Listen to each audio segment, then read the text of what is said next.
All right. Good evening, baseball fans. This is the Bicoastal Baseball Podcast on the Grid Network, the only exclusive baseball podcast on said Grid Network. I'm Mike Guido. That's Dalton Brown. It is great to have you in with us today on another Monday, episode number 9. We are one away from double digits.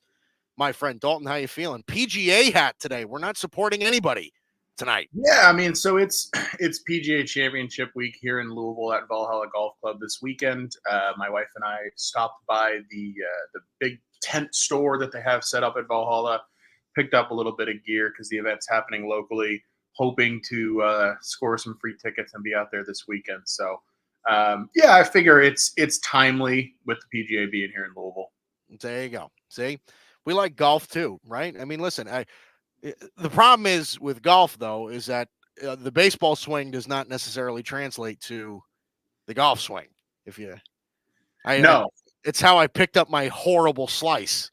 Same, yeah. It's a good way to slice the shit out of the ball because with baseball, you're pulling you're pulling the bottom hand through, right? Yeah. Golf, you're more going around the ball. So yeah, that's right. Totally different mechanic. That's right. But all right, enough of that. So let's go into what we're talking about today a little bit later. Paul Skenes. I mean, it just feels like the world revolves around this guy whenever he pitches. Even in the minor leagues, it seems like it revolves around this guy. That's why I named the episode Skenes World. But Paul Skenes made his major league debut just a little bit less than a year after he was drafted by the Pittsburgh Pirates as the number 1 overall pick. So we'll touch on that. And it wasn't the cleanest debut, but we saw some things that we like. We'll touch on that a little bit later. We have some opinions here, I think, on who might be more likely to sell, because there are 2 teams that Dalton and I had picked to win their respective divisions that are just at the moment not in great shape. They're currently both in last place in their division. So who's more likely to sell? We'll talk about that between the Toronto Blue Jays and the Houston Astros come deadline time. We'll discuss that. Some of these division races are getting pretty tight. This is a really interesting landscape that we have in the game at the moment. So we'll touch on that a little bit later as well. Plus, greatest segment ever is Dalton's Hot Corner. Figure out how to put some more money in your pocket. That's coming up at the end of the show today. But obviously, as we start off every single show, we cater to our own fan bases. Suck it up. That's just what we do. Okay? Yankees, Dodgers. So, Yankee rant today. Again, this was another decent week for me. I didn't have much to complain about last week. I don't have much to complain about now, right? Took 2 out of 3 from both the Astros and the Tampa Bay Rays in Tampa. I'm pretty happy about that, right? Tampa's not, they aren't world beaters this year. They didn't get off to the same start as they did last year, but that's still a very solid baseball team. So I don't have really much to complain about there. And this was all, by the way, this was a week where we won 2 out of 3 in both series, and Juan Soto was not really playing well. I mean, he was 2 for 17 or something like that over the course of the week. So he really was not playing well at all. So, but who is starting to play well? Aaron Judge. Finally, right? He's finally starting to come around. It's been like that for the last few weeks. Last 15 or 16 games, he's hitting over 320 or so. He's driving in runs. He's playing really well. And obviously the pitching has been fantastic. Here's one of the issues that I do want to bring up, and it might be a little bit nitpicky, but I do think that it could come around to cost us later if we don't address it at the deadline. Despite the fact that it's been an unbelievable strength, right? The Yankees right now at the current moment have the best bullpen in baseball. They have been shutting guys down through the bullpen. The issue that I'm really starting to see, and they had kind of a bullpen hiccup in game 2 against the Rays this past week, but, and I'm not so worried about that. You have those games, whatever. But one of the things that I find a little bit concerning is that this is a bullpen that, despite the fact that they're getting guys out, they're not striking out very many guys. They're in the bottom third of the league in strikeouts as far as a bullpen.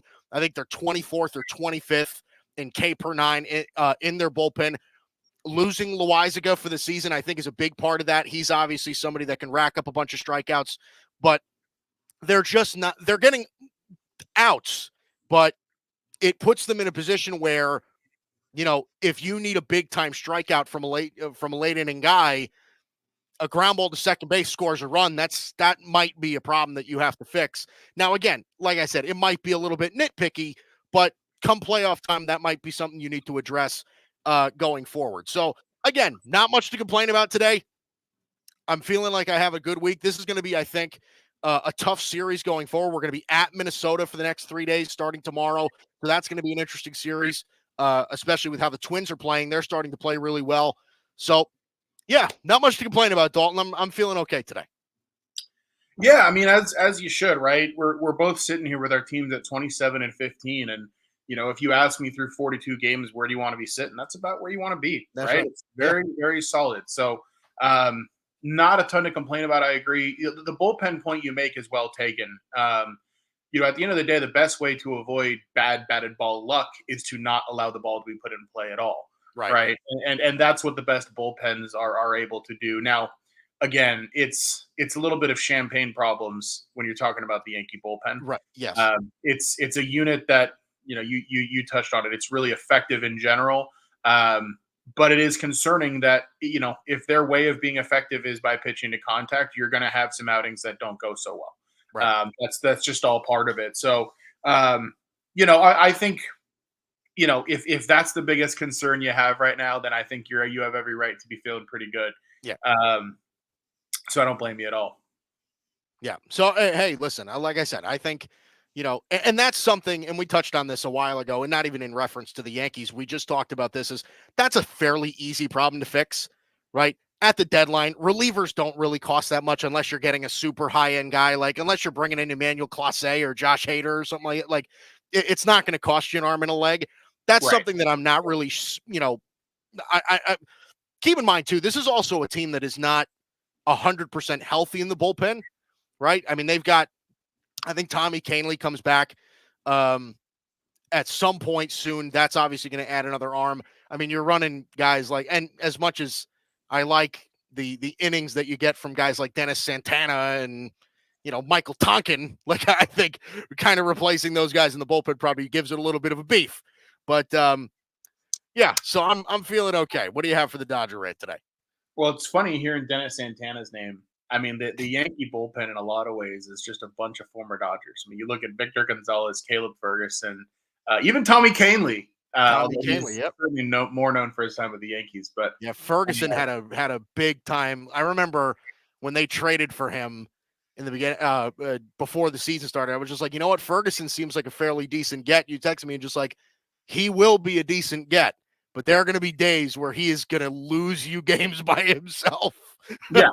No, and that's, look, I'll never forget last summer I was at a Dodgers-Reds game here in Cincinnati, and part of it was Dave Roberts, but, you just watch Ferguson and he'll have those outings where he just cannot find the strike zone. Yeah, right. He had an outing here in Cincinnati where he walked like 4 guys in a row and then gave up a bomb. And it went from 6-2 to 8-6 the other way real quick. And but he's going to be good more often than not, and so you just have to live with the fact that sometimes you're going to get bad Caleb Ferguson. Yeah. I'm glad to see that he's been doing mostly okay. On to the Dodgers. Similar feelings, right? Things aren't perfect, but they're pretty damn good. Tough weekend in San Diego, losing 2 out of 3. About as painless as that can really go, though. The way I look at that series, Michael King just pitched a great game on Friday. Tyler Glasnow matched him, but the solo shot by Campusano kind of gave San Diego the upper hand going into the later innings, and Dodgers ran out of bullpen arms. It's kind of just where you're at right now with Phillips not available. And then Saturday, Dodgers did their thing, beat them 5-0. And then Sunday, Darvish carved them up. Buehler still doesn't look all the way back. I'll touch on that in a moment. But, overall, 4-2 week, did what you're supposed to with the Marlins. If you go 4-2 every week, you're going to be a damn good ball club. So, not a whole lot to be upset about. All good stuff. Couple comments in general. Shohei Ohtani left Saturday's game with a back injury. Yeah. Did not play yesterday. Thrilled to see he's back in the lineup tonight. was prepared for the worst with that, especially Yeah. with it being May. I was prepared for the Dodgers to be overly conservative about it, Right. which frankly would have been understandable. So I'm glad, like the fact that he's back in the lineup tonight tells me that he is truly fine. Couple other things of note. One of them, obviously Walker Buehler didn't look very good in San Diego yesterday. The stuff just doesn't look that sharp yet. Mhm. Which, to be fair, the organization has said we expect him to struggle a little bit out of the gate. He Yeah. expected to struggle a little bit out of the gate. That being said, it doesn't look like it's a whole lot of fun for him right now. Hopefully next weekend against Cincinnati at home, slightly easier matchup for him. Maybe he can start to put it together a little bit in that one. But we'll see. You got to be patient with a guy coming off 2 years off. That's really what I would preach there. One nugget that I think is really worth sharing on the Dodgers. We talked a lot preseason about the defense and about the concerns with Muncy at third and the concerns with Mookie playing shortstop full time for the first time since he was in the minors. Gavin Lux moving from shortstop to second right before the season. Did you know that the Dodgers are the number one team in baseball right now in defensive runs saved? I did not know that. Did you know that the top three contributors to that on the Dodgers are Max Muncy at third, Mookie Betts at short, and Gavin Lux at second? Like, you got to hand it to these guys. And Muncy, you can see it. He's making great plays every night right now. So I got to hand it to those guys. Like, they ate a lot of shit in the spring, and they've clearly worked their ass off at it. And to turn what was perceived to be a weakness into a strength like that is awesome. So, lot to be happy about. With San Francisco, heading to San Francisco this week, you're catching the Giants at a good time, and then you're also catching the Reds at a good time later this week at home. Hoping the Dodgers can put together at least a 5-2 with that schedule. So, all good stuff, man. Feeling good. Yeah. Hey, listen, I think there's a couple of things, only because you brought up his name, and I understand that the Yankees now have Juan Soto because of him. But boy, oh boy, do I miss Michael King. I miss that dude so much. He was nasty on Friday. And I got to hand it to him because the Dodgers just beat the shit out of him earlier in the year. Yeah. He came out and shoved the other night. It was one of those games where you're watching it and you're kind of just tipping the cap. Like, he was just hitting every spot. I wasn't even taking the offense. Well, I remember we were talking about it, whatever it was. It was probably back when he made that last start. And we were saying, like, listen, like, he may have gotten shelled, but the stuff is ridiculous when it comes to Michael. I mean, everything. He doesn't throw anything straight. It's unbelievable. Like, he's just so sick. I miss him. I miss him, man. I hope that, his future with the Yankees is not completely over. Maybe they'd be entertaining bringing him back in free agency one year.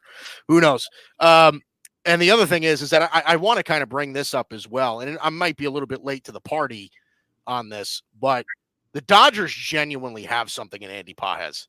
They really, that's a good player. Oh, yeah. I've been clamoring on Twitter for him to get called up for the last year and a half. Yeah. And one thing that I'm really happy about how they've handled it, they called him up when they were ready to give him a full-time role. And I think that's the right thing to do. I think they made that mistake a little bit in the past with Lux, where they called him up and gave him just sporadic at-bats here or there. And you can kind of mess with the guy when you do that. But yeah, he's a special talent. Now, I think there's a little bit more swing and miss there than you want. Like, he's a real free swinger, which was funny because he broke up Yu Darvish's perfect game yesterday with a walk, which had me laughing out loud. But there are going to be some holes that will get kind of punched in his game early on that he'll have to adjust to. But the raw hitting talent there, the speed, he's a really solid outfielder. He reminds me a little bit of a young Matt Kemp. So that's kind of what I'm hoping for him. Yeah, that's an interesting comparison. I can see that as well. Okay. So, as I say every week, now that the season is underway, this is the best part of the whole show. Is you get live score updates during the show today. So let's dive into that before we head into the 1-2-3 inning. Our deepest game at the moment, a 2-1 lead for the Baltimore Orioles over the Blue Jays in the top of the seventh. In Baltimore. That's listen, the Blue Jays, if the Blue Jays want to, we'll touch on them in a little bit, but if the Blue Jays want to start proving something, that would be a series to do it, would be in Baltimore. Bottom of the sixth, the Marlins and Tigers are knotted at 3 in Detroit, and another game knotted at 3. Top of the 4th, the Rays and Red Sox in Boston tied at 3 into the top of the 4th. The Mets are – go ahead. Yeah, one note on the Blue Jays. If there's anything for them to be encouraged by, good to see Jose Barrios come out and pitch well tonight. 6 innings, 2 runs for him after the way he got shelled in this last one. They needed that. We'll see if they can come back late. Yeah, no kidding. Mets and Phillies. Mets lead 3-1 in the top of the 4th in Queens. Bottom of the 4th, still scoreless between the Cubs and the Braves in Atlanta. 2-0 Pirates over the Brewers in Milwaukee in the bottom of the 2nd. Just getting started in the top of the 1st between the Guardians and the Rangers. They're still scoreless. Oakland and Houston in Houston heading into the bottom of the 1st, still scoreless. Nationals and White Sox got postponed. Oh, no. I think we'll miss that one in the South Side. But and then we got a bunch of games late tonight. There's a lot of like 9:30, 9:40 games tonight. Cardinals and Angels getting kicked off at 9:30 tonight in Los Angeles. 9:40, you get the Reds and the Diamondbacks in Arizona. Yeah. I knew you were going to say something. I will never let that go. I know. I should just learn. I should just not even. I should just say the Angels. I shouldn't even say the location. It'd be easier for me. Kansas City and Seattle. In Seattle at 9:40. Brady Singer and George Kirby. The pitching matchup now. That one's going to be that's a little interesting little pitching matchup right there. Brady Singer's looked pretty good so far this season. Yeah, I mean that's one of those games, especially in Seattle at night. Like that's one of those games that just feels like it's going to be 1-1 into the 8th. It's cool to see that the Royals have. I mean, we're mid-May now, and they're still doing it. I think they're better than the Guardians. We'll talk about that a little bit later too. One other thing to note. The Cubs-Braves, that's another awesome pitching matchup today. Great challenge for Shota Imanaga, pitching on the road in Atlanta. Giving up 4 hits through 3 innings, but he's holding Atlanta scoreless. That's never anything to squeeze at. And Rodrigo Lopez continues to just be a huge reclamation project for Atlanta. Yeah, no, Ronaldo Lopez looks fantastic. Shota Imanaga, I mean, that dude hasn't had a bad start yet, right? He's insane. He's insane.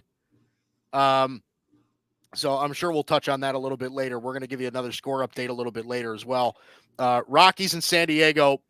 In San Diego, that's a little bit later tonight. And then, as we said before, Dodgers and Giants. I still like that pitching matchup. I like the Yamamoto Jordan Hicks pitching matchup. Dalton said to me pre-show, he said the Dodgers are going to crush them tonight. Hard throwing right-handers, not the way to go at the Dodgers. Yeah, I mean, Jordan Hicks is nasty. Like, if he's on it, he can shut down any lineup. Like, I'm not trying to disrespect him, but this is the kind of guy that the Dodgers can get after, especially because sometimes he loses command. Yeah. And the Dodgers are as patient of an offense as you're going to get. I can see them frustrating him, and a couple walks mounting early, and all of a sudden somebody runs into one, and the Giants bullpen is a mess. So. I just, if we get to it in time, I'm going to touch on that one in my hot corner as well. Yeah. So, all right. So that's it for the live score update at the moment. We head into the 1-2-3 inning. The first out, Paul Skenes, the top overall pitching prospect in Major League Baseball. MLB Pipeline's number 2 overall prospect, only behind Jackson Holliday, makes his Major League debut this past Saturday. And listen, say what you want, right? It wasn't overall that clean, but it is in the books, right? He's in the majors less than a year after getting drafted number 1 overall by the Pirates in that 2023 draft. 4 innings, 3 earned, 6 hits, 7 strikeouts in his first start against the Chicago Cubs in Pittsburgh. So, listen, I don't know that we can really say, I'm not sure we can really judge him on this start, right? Like, there's really not. I think we kind of understand how this works already. But The stuff looks like it's there. He hit over 100, I think, 17, 19 times or something like it's definitely there. So Dalton just flat out. What did you make of his first start? What are your thoughts after his first start? So this was one of the most fascinating baseball games of the year in general, and I want to touch on it from that perspective. I'll start with Skenes. Obviously a lot of hype around it. He's electric. Like, there are very few pitching prospects that are this kind of can't miss. He's probably the one that sticks out most since maybe Strasburg.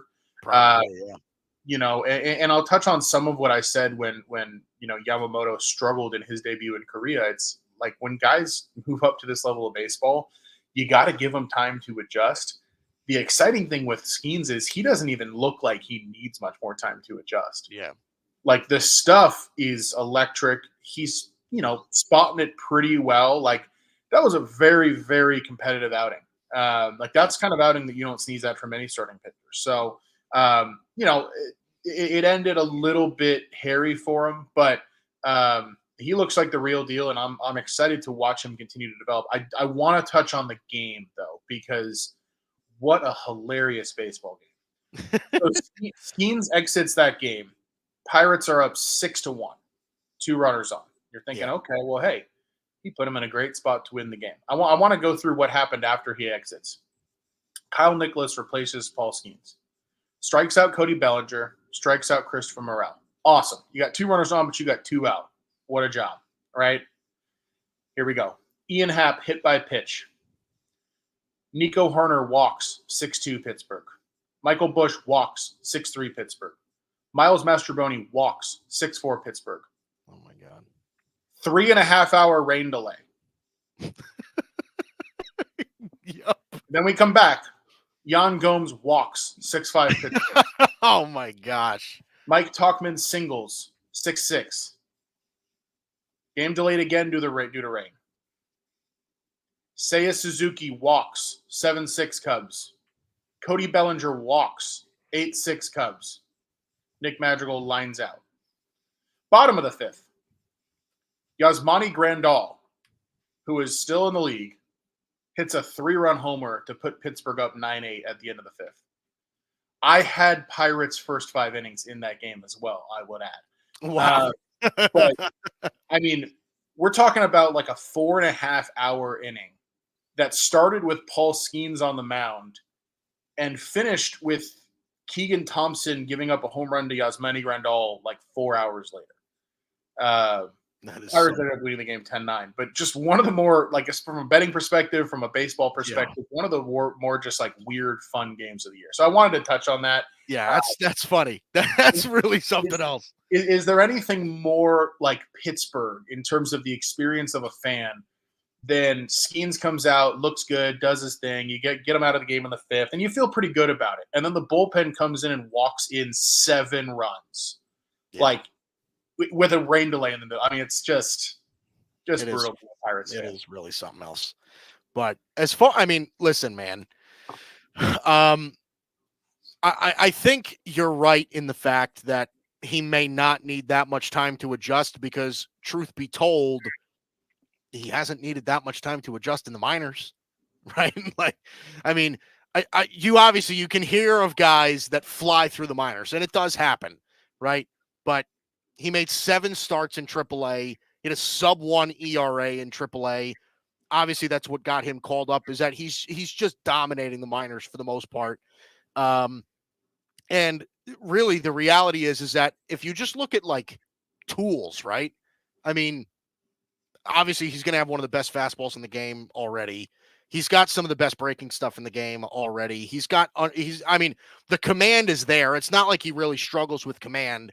So what really is there other than just weathering the storm of your early starts in Major League Baseball, maybe taking your lumps about, not knowing that, what location this guy likes and what, like, you know what I mean? Just the ebbs and flows of an early career. Yeah, like I said, and this might just be like a moot point, but I mean, he's just, it almost just looks like he just looks like the guy who's going to dominate, and not even stuff included. He's like 6'6". He's an unbelievable athlete. He's an intimidating figure on the rubber. Like, he's just crazy. It's the, and I don't mean to keep going back to it, but it's the Yeah. same factor you had when Strasburg first broke in. Yeah. You're just looking at this big, like, fucking man. Like, you're Yeah. not, like, this is not, this kid doesn't look like a rookie, right? Like, this is Yeah. a man going out there, and he looks major league ready, and he looks major league composed. And you talked to me about it pre-show. Like, it's easy to forget that he went to Air Force. Like, this dude's composed. He's got he's got his shit together. I also thought it was hilarious watching MLB trying really hard to turn Livy Dunn into Taylor Swift. You can tell they really want that, but it's the Pirates. It'll never happen. Right. That's right. Yeah, no, that's 100% true. And Livy Dunn is not Taylor Swift. Taylor Swift taking over the world. But no, it's a very interesting, a very interesting thing. Only because, like I said, we haven't seen a pitching prospect like this since Strasburg. And I remember when Strasburg came up. I mean, it was like, it was a phenomenon. I mean, they were talking about him in the minors just like they do with Skenes now. So it's a very interesting thing. And he's 21 years. He's turning 22 at the end of May. So, and he's still a baby. So, I buckle up. I think this guy's going to be a problem for many, many years. All right, let's go to the second out. This is an interesting one because, we kind of, you and I both agreed, and we've talked about this before. We both kind of agreed that the Houston Astros, we felt, were pretty good to win the division preseason, right? Like, as much as we thought, like, the Rangers were still going to be competitive, as highly as we thought of the Seattle Mariners pitching, especially, Houston was going to take control of that division. They suck at the moment. They're terrible. Listen, they're at a position now where, and I think we've been kind of saying this for weeks, and I apologize, they're not in last. They are a half game out of last. They are a half game better than the Angels. So my apologies. But they sit right now at 15-25. They're not good, and their issues are not getting better, right? They have major leaguers that are really struggling. I mean, Alex Bregman is really not playing well. Even Yordan Alvarez is not having the same the season that we're used to seeing him have. I mean, this is a team that is really, really struggling at the moment. And as far as that, the Blue Jays are concerned, 18-22, last place in the AL East. The AL East looks better than maybe we thought, right? The Yankees look really good. The Orioles look really, really good. The Red Sox seem to be a little bit better than we thought, at least early on. I mean, there's a lot of it would be, in my opinion, a little bit of a steeper hill to climb for Toronto to get back up here. But what do we think, Dalton? Who do you think at this point is more likely to sell at the deadline between these two teams that we thought would definitely be better than what they are now? It's the Blue Jays for me, and I feel pretty strongly about it. And the more I've ruminated on this the last couple of days and watched the Astros this weekend in Detroit, I've got a couple takes for you here. Okay. The Astros are going to win the AL West. I still think the Astros are going to win the AL West. They're 15-25, but there hasn't been any real separation created in that division. They're only 6.5 games out. And 6.5 games out in May is not great, but that's like pretty similar to where the Dodgers and Padres are from one another right now. And the Padres are in second place. Like, I just don't think they're out of it. I think they're going to be fine. And I'll tell you part of why. They're in the top of the second inning right now against the Oakland Athletics. This is the first of all 12 games with the A's left on the schedule still. They still have all 12 games with the Angels left on the schedule. They still have either 6 or 7 games with the White Sox left on their schedule. They got a lot of soft spots on that schedule that they haven't even touched. Yeah. That's 30 games right there. that I think they win 24 of. I have a feeling the Astros, or maybe not 24, 20 to 24, right? I think this is an Astros team that is primed to kind of go on a tear at some point soon here. Mm-hmm. And we really shouldn't be that surprised by it. The offense, by and large, has been good. And this past weekend, Verlander shoved, Framber Valdez shoved. If they can just get Christian Javier right, you got 3 solid guys right there. They're going to get somewhat healthier as the season goes along. There's going to be some positive regression that's going to hit that staff a little bit as the season goes along. Like some of these guys are too good to be this bad. So it's been a disaster so far. Don't get me wrong, but I'm actually buying stock in Houston right now. It's a team that I want to buy low on.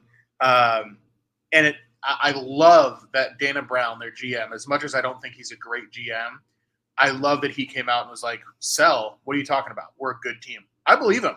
Like, I believe him that that's actually where he stands on that team. Yeah. I think there's no way they sell. Like, I think they're going to ride this thing till the wheels fall off, and I think they're going to buy if they're anywhere close. Yeah. So I'm kind of in on the Astros right now, as funny as it sounds, whereas Toronto, I would not be surprised at all to see them start shipping away pieces. Yeah. I mean, I desperately want you to be wrong. I do. I hate the Astros almost more than anything in the world. So I really, really want you to be wrong. I get it, but I'm just telling you. No, I hear you. But and I think that I agree with you in the sense that, you know, like the Astros, if you just compare the two situations, right? You bring up a good point. If you just compare where both of these teams are and where they sit at the moment, the Astros are in better position than the Blue Jays are, right? We have more faith in the top of the American League East than we do in the top of the American League West, right? The Mariners right now are leading the AL West at 22-19. Like, they are not a world beater. The Texas Rangers are obviously very much not a world beater, right? They're 22-20. The A's is, you know, as fun as we can have, you know, as much fun as we can have saying, oh, the A's this, the A's that, because they're a scrappy little ball club that just doesn't seem to go away. They're 19-23. Like, they're not really a threat. I don't think, unless they have some sort of Moneyball type run that they've had, you know, whatever, 20 something years ago. But I don't see that happening. It is not crazy to say that the Astros still have a shot at this division. They absolutely do. But they got to get their shit together fast. Like I think, like, the more time goes on, and this might be as you know, redundant, but the more time goes on where these issues still arise, right? You and I have both expressed, you know, our similar concerns in the respect of, we're not even worried about them hitting. They'll find it, right? If they have a lull, fine. I can get behind Yordan Alvarez finding it, Jose Altuve finding it, Alex Bregman finding it. Kyle Tucker is having a good year. We don't really even need to worry about him. And Jeremy Pena has actually had a better year than he did last year. But I mean, I am unbelievable, and I shouldn't say I'm worried, because I'm not. I hope they crash and burn. But this pitching staff is truly terrible. It's truly, truly terrible. Now, like you said, if you can find, right, if Justin Verlander can find it, okay, then I'll buy into that. Framber Valdez, yeah, I can buy into that. I've expressed my concern about this before. This is a bullpen that I don't have faith in at all. They cannot get anybody out. It is unbelievable. They can't get anybody out. Now, listen, Hader is still nasty, right?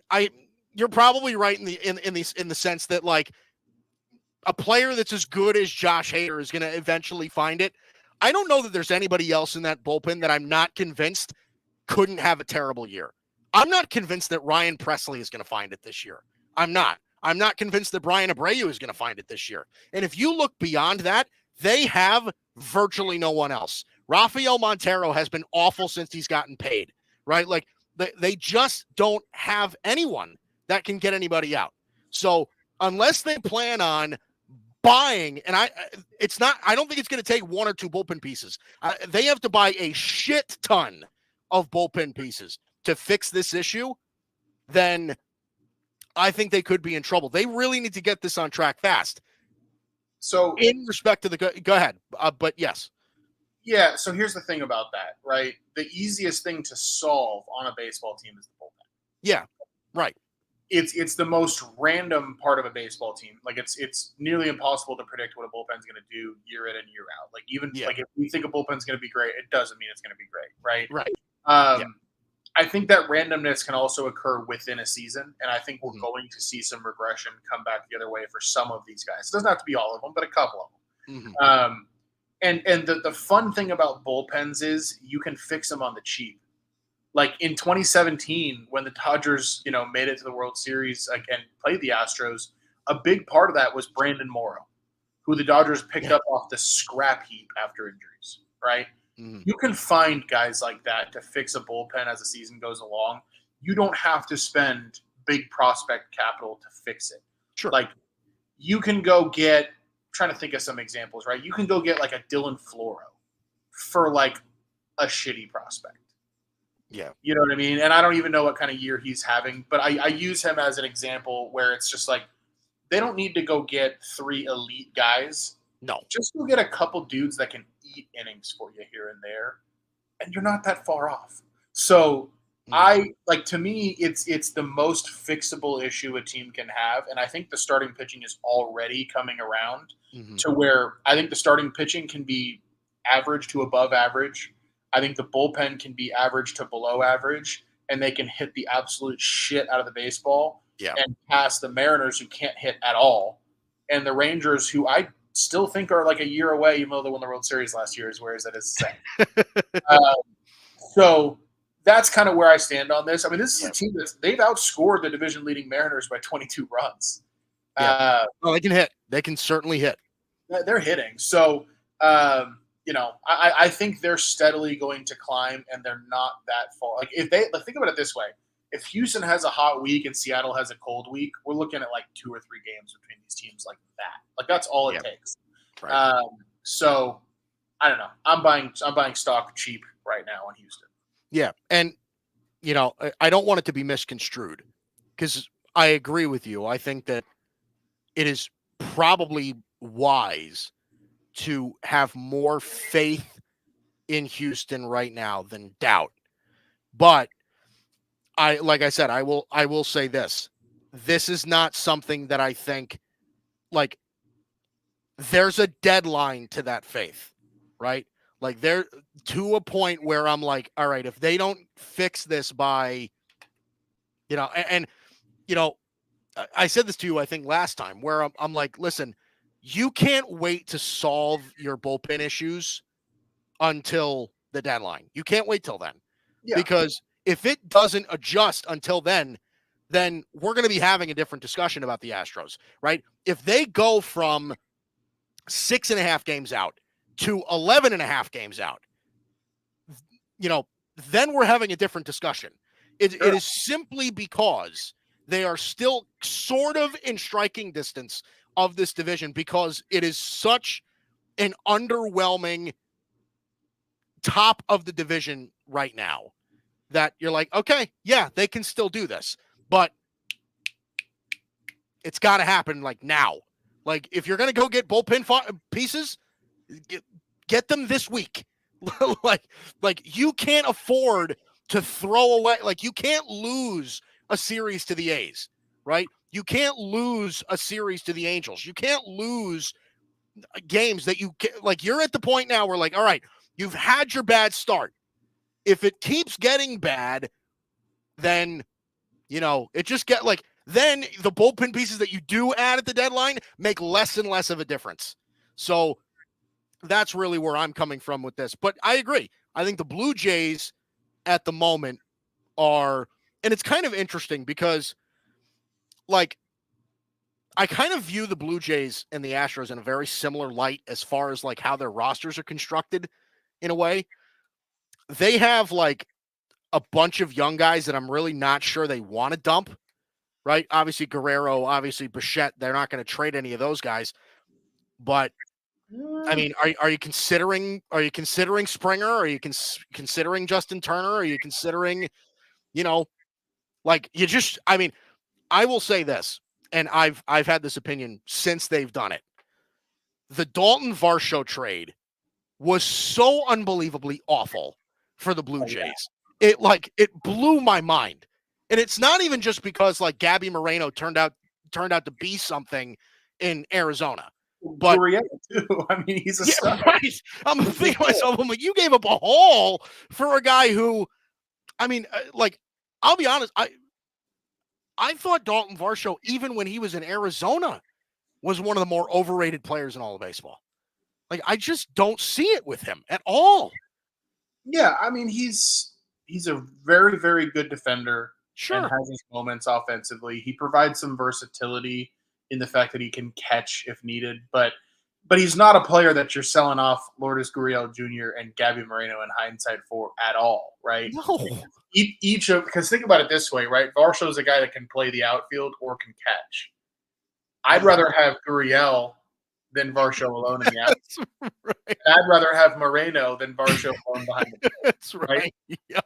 You're giving up two pieces, each of which I would take individually over Varsho today. So it's a tough scene. It's a tough scene. It really is, man. And I understood why they traded Gabby Moreno in the first place, right? Because they were good at the catcher spot, right? Alejandro Kirk and Danny Jansen are both fairly solid major league catchers. If you want to move forward with those guys, yeah, fine. But trade Gabby Moreno for a top tier starter or something. Like Gabby Moreno was a top 10 prospect in baseball when they traded him, and he's a catcher.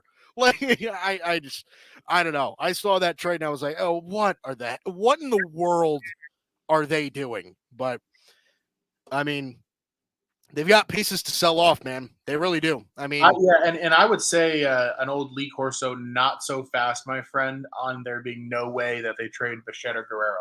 I'm just putting it out there. I would not be shocked at all if one of them moves. Interesting. So, okay. So why do you say that? Those are their two like cornerstone pieces at the moment.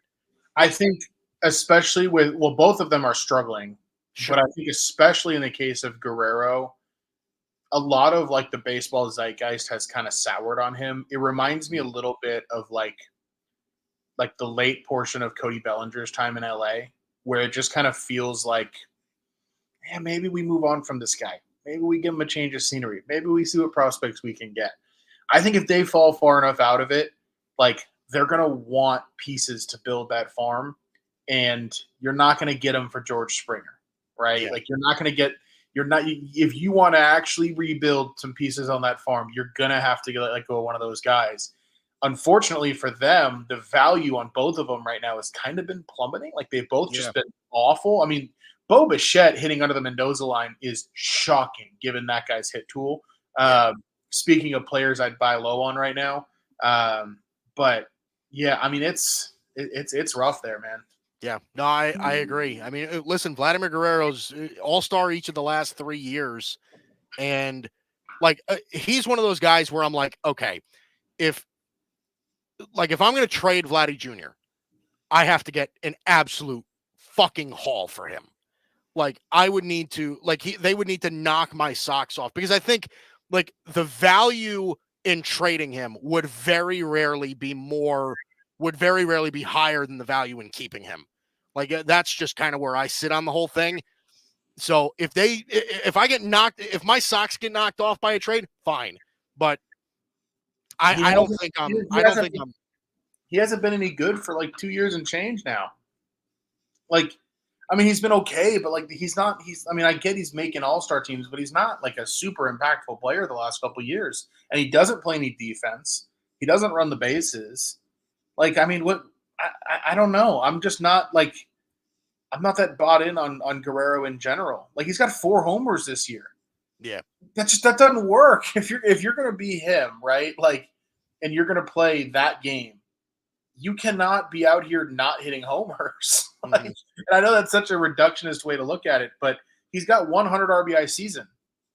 Like, I get that's a high bar, but for a guy in his position, like of his ilk, you kind of need him doing that. Yeah. And he's like, it's just I'm just not seeing it. OPS under 800 last year, OPS under 800 so far again this year. He strikes out a ton. Like I'm not seeing it. So I don't know. I'm less bought in general on him. Well, hey, listen. I mean, I think if you were to ask most people right now, without really looking into it that deep, I think a lot of people would have called you crazy, right? When it came to maybe selling off Bichette and Guerrero, but maybe it's not. Maybe it's not.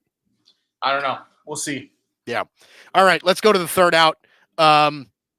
We touched on this briefly already, but some of these tight division races are interesting because, I mean, we're kind of at a point now where the league is starting to take shape. And, as we kind of said earlier, we have, I mean, even in these like central divisions, right? I mean, these are like, I don't know what we think of them on a grand scale, but let's touch on the AL Central first, right? You've got three teams within a half game of first place, right? Guardians right now lead with the Twins and the Royals, both a half game out. Tigers 4.5 out. They're not out of it either. And obviously the White Sox are brutally terrible. And you and I are both, I think, pretty pissed at the Guardians at the moment for losing 3 out of 4 against the White Sox this past week. They're dead to us. The Guardians are not good. Like I've said it 1,000 times on this podcast, and I'll say it 1,000 more times on the show. The Guardians are not good. They're not, and they're going to finish in third place in this division. Minnesota is going to finish in first. Kansas City is going to finish in second. I would love to see the Royals compete for a wild card. My notes here, basically, Minnesota looks like one of the best teams in baseball right now. I hope they can continue it because it's been a ton of fun. I don't know that they are one of the best teams in baseball, but they look like it right now. And the fact that they're showing an ability to look that way for stretches is exciting. So good for the Twins. I think they win that division. I think they win it comfortably by the time it's all said and done. I think Kansas City finishes ahead of Cleveland. I am still not sold on Cleveland finishing above 500. And I say that as they're 25-16. If you ask me right now, who finishes ahead, Cleveland or Houston? I think Houston finishes ahead of Cleveland, despite being almost 10 games back of them now. Yeah. No, I don't disagree. I actually think the Houston, if you were to ask me right now who the better team is, I would still say, I still think I feel more comfortable in picking Houston in a series than Cleveland. Listen, I'll say this in defense of Cleveland, they've played whatever the last like week and a half without Stephen Kwan. So whatever, but even, oh no, oh man. What's so funny to me, the thing that is funny, and I'm not even saying that I disagree with you all that much. It's just like ever since we did the preview show, you have just had this like pure, I don't even want to call it hatred because I don't think it's hatred. It's a dismissal. That's right. This pure dismissal of the Guardians, regardless. They could be 30-10 and you'd be like, just get that. They're just not a serious team to me. They're just not. I mean, outside of Jose Ramirez and Josh Naylor, but like, who are their other thumpers in this lineup? Andres Jimenez, Will Brennan, Esteban Florial. Like, what are we doing? Like, this is not a good Major League Baseball team. You watch it, Esteban Florial, man, the former Yankee great. Batting 198. I mean, I like Manzardo, but I mean, he hasn't done it at the major level yet. But I like Manzardo. I think there's some potential there. But certainly, it's a team that the pitching has to be like phenomenal for them to be competitive. Right. Yeah. And the pitching is okay. It's outperformed what I think they really are. So look, I'm just not into the Guardians. Not. Do you think part of that might be coming from a place of like you want the Guardians to be really bad so that the Dodgers could swoop in and steal Class A? No, because I don't want the Dodgers. I've thought about it. I don't want the Dodgers putting up the prospect capital it would take for a closer. Like in general, I'm against putting up a lot of prospect capital to fill needs in the bullpen. So, if the Dodgers were to go after a piece in Cleveland, I'd want to go after like Jose Ramirez. I'd say shoot for the stars, right? Yeah, that ain't happening. I don't think they're selling him for anything. or go for one of the other bullpen pieces that isn't Class A and just get a guy that can eat an inning. Yeah, James Karinchak, Sam Henches, something one of those right. guys, yeah. That's more the way I would look at that. But no, it's just that I just don't like him. I just don't like him. I don't blame you for feeling that way. I think that first of all, they're an incredibly boring team, right? Yeah. I'll just say that right out of the gate. Outside of, like you said, Jose Ramirez and Josh Naylor, who's had a really nice year so far, they're not really an exciting team to watch all that much. Minnesota, despite starting poorly, has been on an absolute tear for the last few weeks.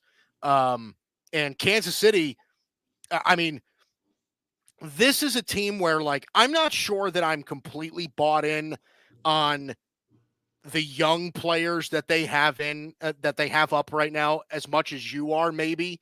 But, like, there's no doubt that Bobby Witt Jr. is a stud. There's no doubt that Salvador Perez, for some reason, is still raking at the major league level. He's just crushing baseballs at the moment. And there are some guys that I like obviously Vinny Pasquantino, I think is a nice player, but they just honestly, this is a team that I think has gotten a lot of solid pitching lately. Cole Reagans is a stud. Seth Lugo has looked really good so far this season as well. So they're an interesting team. I agree. I think that they're better than the Guardians. If you were to ask me today, though, who I would have thought preseason was going to be better between the Royals and the Tigers, I thought the Tigers were going to be a better team. I really did. And that's still possible come year end. But, I mean, so here we go. Who do you like more, Tigers or Guardians? I put them in kind of the same category. Mm-hmm. I would rather be a Tigers fan because I think they have a better future. Yeah. I think that the pitching talent they have there is real. The Tigers are to me, they're like the Mariners light, where it's really good pitching up and down the roster. They're just maybe a year away, and they can't hit. It's ultimately the same thing that's going to do the Mariners is they just can't hit. Kansas City has built a relatively well-rounded roster. I'll say it with the same thing with them. They're a year away, but there's some fun in that team. By the way, we talk about Salvador Perez like he's this fossil.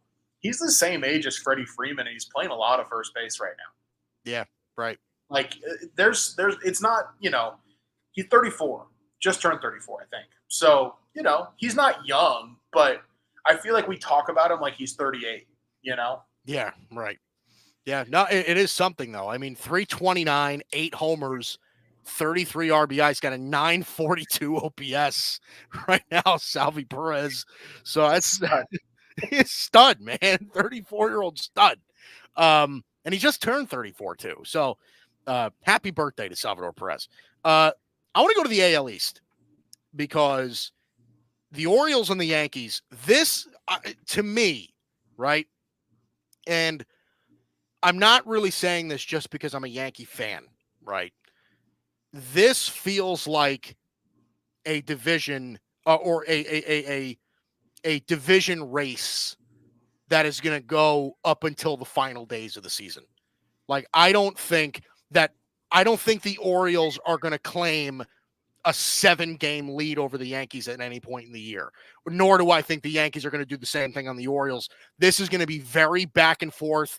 I think that when the Orioles go to Yankee Stadium at some point this year, I think that they could very well easily even out the season series. I expect this to be a very, very close race between these two teams.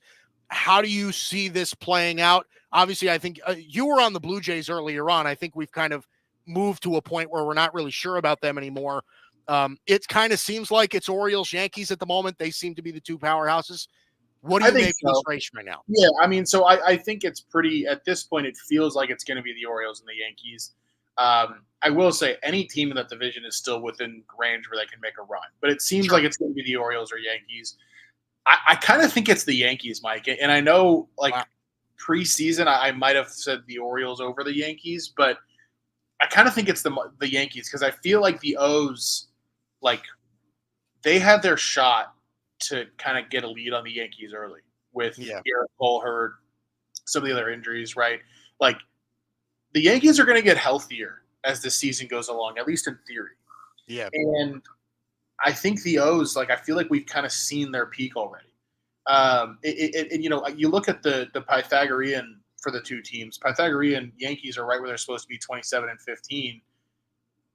O's Pythagorean 24 and 15. Like, the Yankees have, scored more runs than the O's and given up fewer runs than the O's. I kind of just think they're a little bit better, and I think they have more room to improve. Now, where I could be wrong is if, some of these guys for the O's, like Stowers, if he comes out and just breaks out, right? If Holiday comes up and breaks out at some point. Like, there are some sleeping giants there, but I think the O's are really going to miss Felix Bautista as this year goes along. And I just think the Yankees are a little bit more polished. But I agree with you, it's going to be tight. If you ask me which team has a better chance of taking a 7-game lead on the other, though, I am going to go with New York. Yeah. Yeah. Well, I mean, it's music to my ears to hear you say that. But it's also, like, the thing that worries me about the Yankees, right, is that the Yankees have the ability to, as much as they have the ability to go 25-5 in 1 month, right? They also have the ability to go 10-20. Like, they are one of these teams that, like at the click of a button, the pitching could fall apart. Their entire lineup could, start hitting 150. And it's just because that's exactly who they were last year. See, but that's the thing. Like, I think that's possible, but I wonder how much of that is, like, your scar tissue from last year talking. Hey, it might be. So listen, I think I'm at the point now where, like, obviously I understand that this is a better team than last year, right? It absolutely is. And you make a very, very good point of the fact that, because I don't know that it gets taken into account as much, but the Yankees don't have Garrett Cole at the moment, and their pitching has still been very, very good. Like, their pitching has been so good to the point where, like, when Garrett Cole comes back in a month, we're talking about, like, who's the guy you're kicking out of this rotation, right?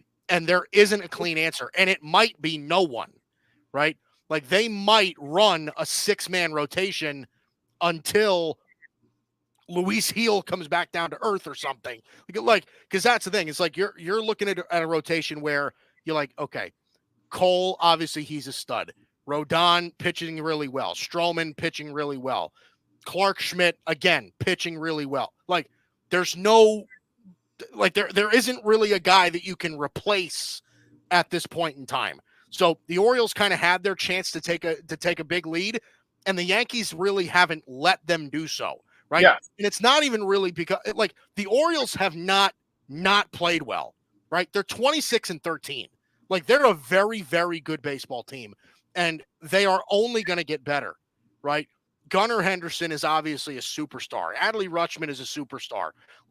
Jordan Westberg has turned himself into a really nice player, right? Like, they have guys that are showing out this year, and Corbin Burns has been a wonder in that rotation, of course. But like I said, man, it's music to my ears hearing you say that. Also, I want to point this out too. I think the Yankee offense could get better as well. This is also a lineup that hasn't had, and it's not an Aaron Judge type addition, right? But I think getting DJ LeMahieu back in this lineup is a big deal too.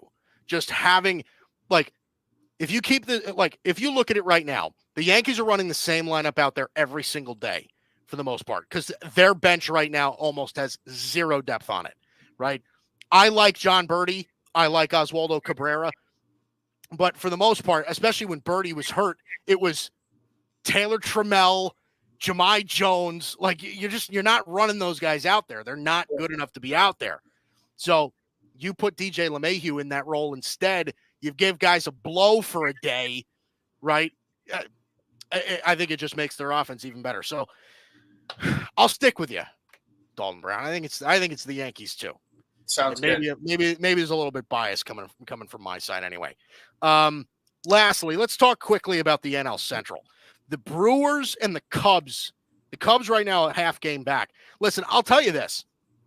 I think the Cubs are a better baseball team. I just do. Like they are a better baseball team. I think the Brewers, they are one of those teams where I think that they are going to be due in the dog days of summer for some serious regression. Like that's kind of how I feel. I just don't really see it with them, even with their success. 24-16, they're obviously a solid ball club at the moment, but I just look at the Cubs roster and the way that they play the game. I think they're better. I just think the Cubs are a better baseball team. I agree, and I agree on similarly simple terms. Yeah.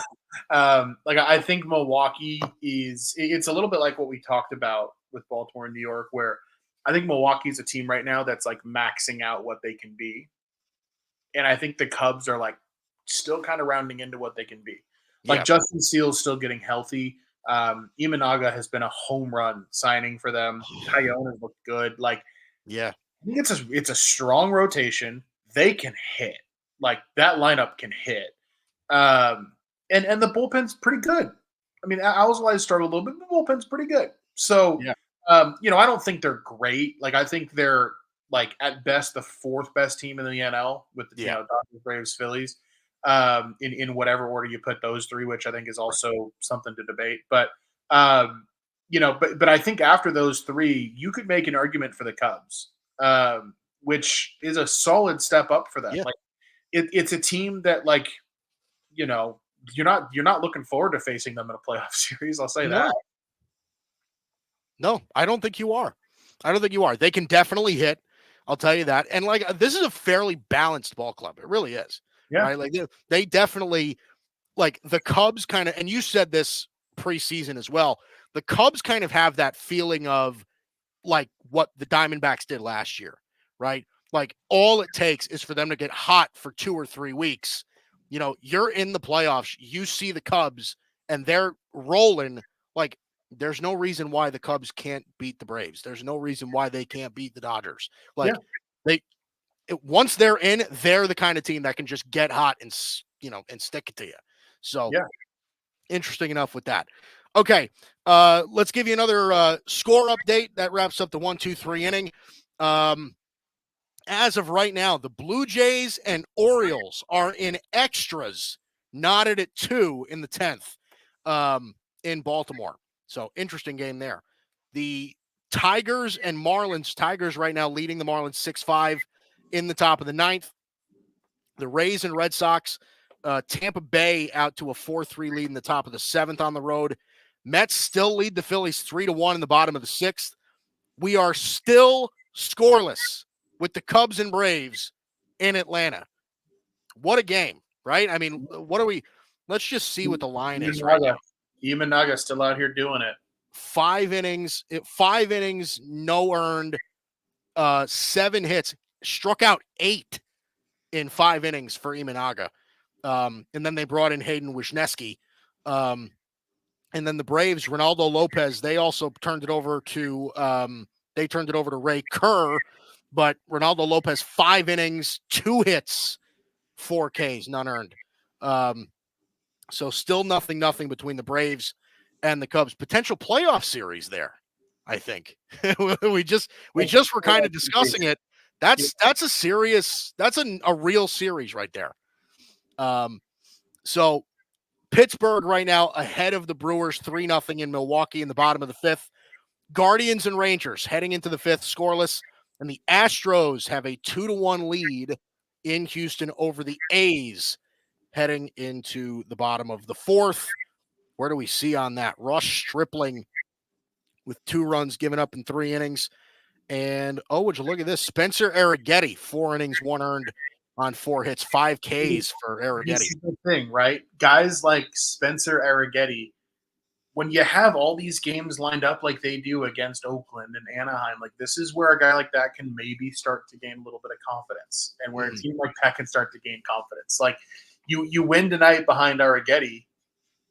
Okay, now you know you got Fromber and Verlander, two of your next four, right?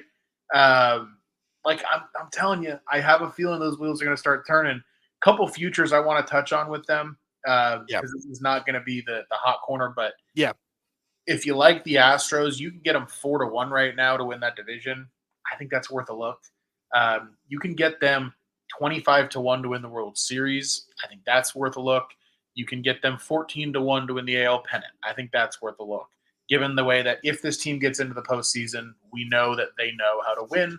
So just a couple things to kind of think about with the Astros. I know I'm driving you nuts with the Astros love, and I'll be honest, man, I'm a Dodger fan, so I don't love it either. But that's some of my thoughts there. Yeah. By the way, Atlanta, bottom of the sixth. Acuna drove in a run. Zach Short drove in a run. Braves actually up 2-0 now.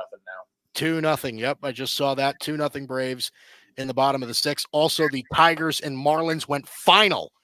Detroit with a 6-5 win over the Marlins in Detroit. Another home run. That bat's starting to come alive. That Torkelson has not looked like a number one pick, so they need to see more of that. They need to see more of that. And it's a lot of their guys, really, the Tigers. I mean, like, Riley Green is starting to show something this year a little bit, but a lot of their success has really been with their development of their young pitching. They've gotten a lot of real production out of the pitchers that they've drafted pretty high. Got the Matt Mannings, the Casey Mizes, Reese Olsons, like those guys. They've found success in those guys. Alex Faedo, like they've had success with them. Really less, I would say, with the bats for the most part. So, okay. Yep. That does it for the live scores. Okay. Dalton's Hot Corner. What do you have for us? You're going to call me a homer, but it's a bet I will make almost every time it's available. When the Dodgers are facing a right-handed pitcher, and you can play their team total at 4.5 over, unless they're facing like a Zach Wheeler or a Prime DeGrom or somebody like that. Yeah, you just bet it. You just do. You bet the over 4.5. Another stat on the Dodgers too that is part of another reason why I like them tonight. Also, Bregman just homered. That's huge for the Astros. He's been terrible. The Dodgers have allowed 4 runs or fewer in 20 straight games. Wow. That is a record that dates back to 1981 when the Cleveland Indians at that point did it 25 straight times. So, right. Dodger pitching has kind of been shit on by some people, starting to come around. And if they can pitch, well, they're a problem anyway. But if they can pitch, they'll really be a problem. But yeah, Dodgers team total over 4.5. It's at FanDuel right now. You can get it at -118 odds. Jordan Hicks has allowed 7 runs in 9 innings so far in May, and he runs into a behemoth of a lineup tonight. Dodgers hit right-handed pitching well. Dodgers handle velocity well. Giants bullpen isn't any good. I also like the over in this game. So it's just a natural look to me for the Dodgers over 4.5 on the team total tonight. I think it wins 65% of the time, and we're laying 118. It's an easy one for me. Right. Yeah. I mean, hey, listen, it's certainly a truth that, hard throwing right-handers, get hit by the Dodgers. They do, and the opposite can be true too. The lefties struggle against the Dodgers, or the lefties cause the Dodgers to struggle a bit. But yeah, Yamamoto and Jordan Hicks tonight. Yamamoto 4-1 with a 2.79 right now. See, nothing to worry about with him. He has, man, like it's funny. I saw somebody posted the other day. They were like his stats since Korea, and it was like, oh, 1 point something. And of course, all the comments are, well, why wouldn't you count the outing in Korea? Which I agree with. I mean, you should count it. But yeah, right. Dude, this guy has been lights out because. Like, remember I talked about it after his outing in Korea. I'm like, man, he struggled to throw strikes there. That's not what he struggles with. And, I mean, he hasn't walked more than 2 in an outing all season. Yeah. It's just not something he does. 30 strikeouts, 5 walks in April, 10 strikeouts, 2 walks so far in May. And you look at his last few outings, if you take the last three and combine them, he went eight innings in his last one. You look at the last three, we're talking 20 innings, 2 earned runs. Yeah. And he's running into a Giants lineup tonight that's not exactly playing well. Also, one more note on that Dodger pick, not to keep beating a dead horse in the ground. Yeah. Giants played an 11-inning game yesterday. That bullpen's a little bit taxed. Yeah. One other note. Yeah. So fairly safe to say that that's a fairly decent number. Okay.